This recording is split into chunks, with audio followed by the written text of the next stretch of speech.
उस्ताद, आपका नौकर बाजार में खड़े होकर आपके बारे में हर्ज़ अज़राई कर रहा था। वो क्या कह रहा था?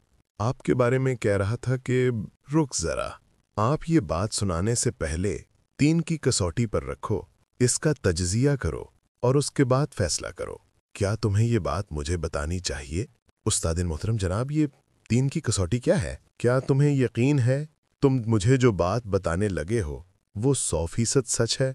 जी नहीं जनाब। फिर ये बात बताने का तुम्हें और मुझे क्या फ़ायदा होगा? ये पहली कसौटी थी।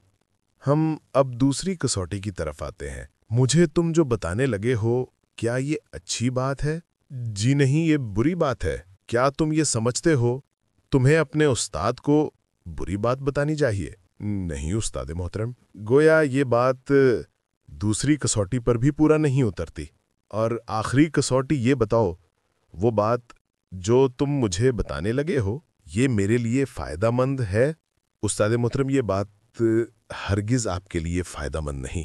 अगर ये बात मेरे लिए फ़ायदामंद नहीं, तो फिर इसके बताने की क्या ज़रूरत है?